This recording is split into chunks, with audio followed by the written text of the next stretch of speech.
Professor e mestre Pedro, um bom dia, boa tarde ou ainda uma boa noite. Gostaria desde já justificar o fato que não está aparecendo a minha face aqui, nem da minha amiga Kathleen, companheira neste trabalho. Kathleen justamente porque a divisão que é realizada por nós foi de ela ficar com a parte da elaboração do slide, eu ficar com a parte de explicação do slide, da gravação do slide e posteriormente ela ficar com a publicação.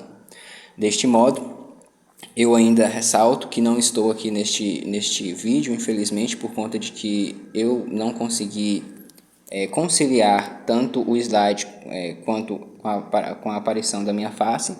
E por conta disso, demos a preferência justamente para o slide, que ficaria um pouco mais fácil para a sintetização das informações e compreensão do conteúdo. Deste modo, ficamos com o tema Jean Bodin, que foi um filósofo e jurista residente da França, que viveu entre os anos de 1530 e 1596. Este filósofo ele viveu em um tempo onde a Igreja Católica Apostólica Romana sofria uma cisão, uma ruptura, logo vivia um certo conflito neste tempo. Deste modo, a separação entre os protestantes e a Igreja Católica estava ocorrendo, estava gerando um certo atrito, existindo assim um certo atrito neste tempo no qual ele existia.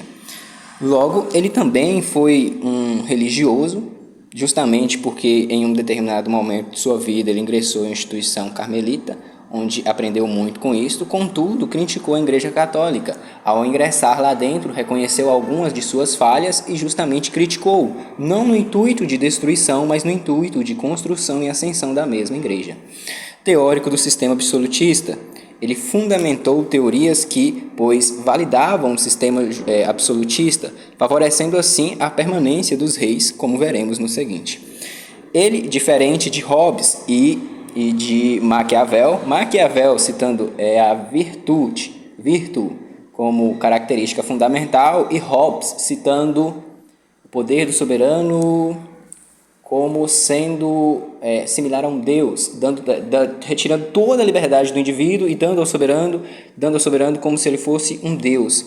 Contudo, Bodin ele afirma que não, os indivíduos eles são detentores do direito este estabelecido pelo rei. Revisou a tradição e a história das instituições. Revisou de que modo? Ele fez análise da tradição e da história de modo a poder conseguir validar o que ele estava afirmando, a fim de que não se tornasse nem obscureto ou circunso, ou não, perdoe-me pela palavra, não é a palavra correta, mas não se tornasse uma coisa inválida a sua afirmação. Por conta disso, ele ao estudar a história das instituições, ele observa uma coisa muito nítida que ocorria na sociedade da Grécia Antiga, onde os pais, que as famílias elas se adensavam e posteriormente o adensamento dessas famílias formavam as cidades-estados, como ocorreu outrora na Grécia Antiga. E isso, com o transcorrer do tempo, foi observado por ele, ajudando assim ele justificar a defesa de sua teoria. Deste modo, ele acabou que por favorecer a permanência no nome do poder e além de favorecer a permanência, ajudar a construir aquele sistema absolutista onde o rei ele é detentor do poder, ao justificar o fator que os fez estar ali. Dando sequência, ele tem elementos que são elementos considerados por eles caracterizadores da república, ou seja, trazem aquela característica de república, que seriam justamente o conjunto de famílias ou de colégios submetidos a uma só autoridade, como outrora ele havia estudado lá na Grécia Antiga, e com o transcorrer do tempo ele foi notando, com o transcorrer das eras ele foi notando isso, que é justamente o adensamento dessas famílias, partilha de um espaço e de coisas de utilidade geral, ou seja, essas pessoas elas acabavam que por partilhar aqueles bens, como outrora acontecia no sistema feudalista, onde eles compartilhavam o moinho, e este moinho se tornava um local de socialização, eles se tornavam mais próximos, ou ainda compartilhavam a estrutura do burgo, que era justamente a cidade onde eles estavam protegidos, e ao compartilhar eles se socializavam ali também. E convivência harmônica de 3 espécies de leis. Leis essas consideradas o quê? Por Jean Baudin. Temos a lei moral, que seria aquela lei que diz respeito à questão intrínseca do ser humano, que seria o ser do ser humano, seria ele com ele próprio. A doméstica, que seria aquela convivência dentro da família, voltando aí à questão do agregamento da família, posteriormente a formação do Estado, que ele visava muito. E essa questão doméstica diz respeito àquela característica que existia neste tempo do patriarcalismo, onde o pai ele era o detentor do poder dentro da família. Ele que dava as ordens àquela família, sendo assim uma lei interna da família. E a civil, que seria justamente com relação que diz ao exterior, tanto da casa quanto do indivíduo, do ser do indivíduo, que diria no convívio social que existiria essas leis. E também a soberania, que seria justamente o poder, a soberania que seria a base para a construção desta república ou deste Estado. Dando sequência, temos a teoria da soberania. Segundo o mesmo, o soberano é superior, independente, incondicional e ilimitado. Por que ele é superior? Porque ele rege aquele povo, porque ele foi escolhido para estar ali à frente, sendo ele um indivíduo dali mesmo, um indivíduo daquele povo, que foi-lhe dado um poder. Poder este é ilimitado, ou seja, o poder que lhe foi conferido é sem prescrição. É um poder que não pode ter julgamentos, é um poder que não tem limites, ilimitáveis. Independente, que não depende de ninguém para ser julgado. Ele não necessita daquele povo para poder julgar, para poder realizar, ou nada disso. E por fim, temos a incondicional, que diz respeito à questão de ter limites também, com essa ilimitude do poder real.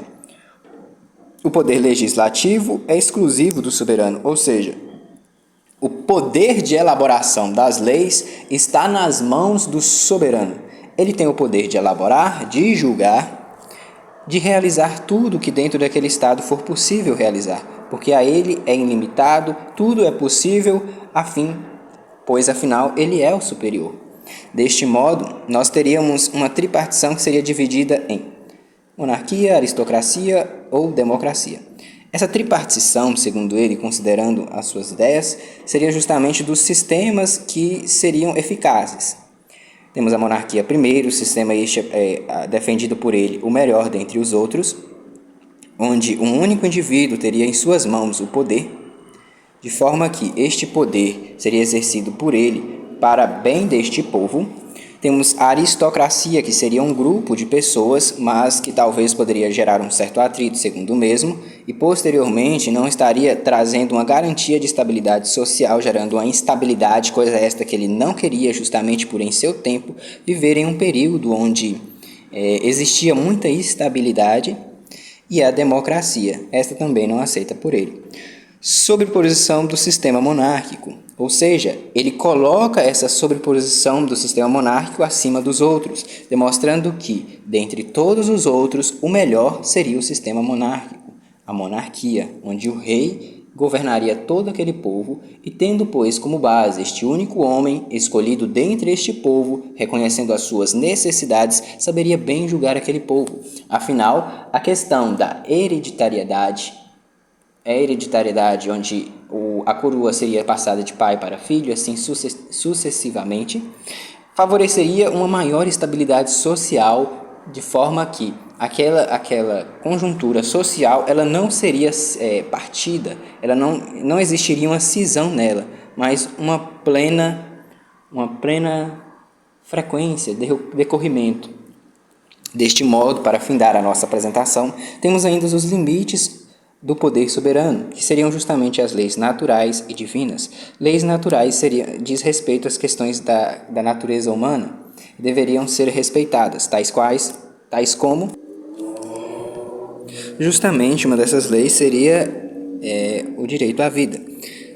E é com relação a leis divinas, que seriam impostas por um ser superior. Isto já advindo, já podemos observar daquela questão religiosa dele, onde em sua crença, ele acredita em um ser superior, sendo este o Deus, nosso Deus, que haveria colocado sobre aquele rei o poder de governar aquele povo, como outrora aconteceu com Saul, na Bíblia, no livro bíblico. Deste modo, temos o parâmetro de divisão entre monárquico e tirânico, que seria justamente quando este rei ele não obedeceria às leis naturais e divinas. Assim, um rei tirânico seria este rei que seria desobediente às leis naturais, como por exemplo a vida, ou às leis divinas, que seriam justamente os mandatos de Deus e que estariam sendo passados pela religião, pela igreja. Deste modo, ainda, o monárquico seria aquele que seria fiel tanto às questões naturais, sendo um bom para com o teu povo, ou com as questões divinas, sendo obediente para com a igreja. Mesmo exercendo a tirania, o rei não pode ser julgado. Deste modo, concluímos esta apresentação com esta questão. Mesmo exercendo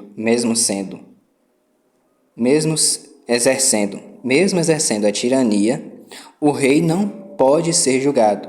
Deste modo, observamos que, apesar de Jean Bodin estipular ali a questão do direito que deveria ser respeitado, ele também respeitava a autoridade do rei. Afinal, se não fosse respeitada essa autoridade do rei para delegar estas funções, poderia haver uma cisão, um conflito social, coisa esta que ele queria evitar, dizendo que, em sua conclusão, seja Deus, seja o poder divino a julgar o rei e não os homens.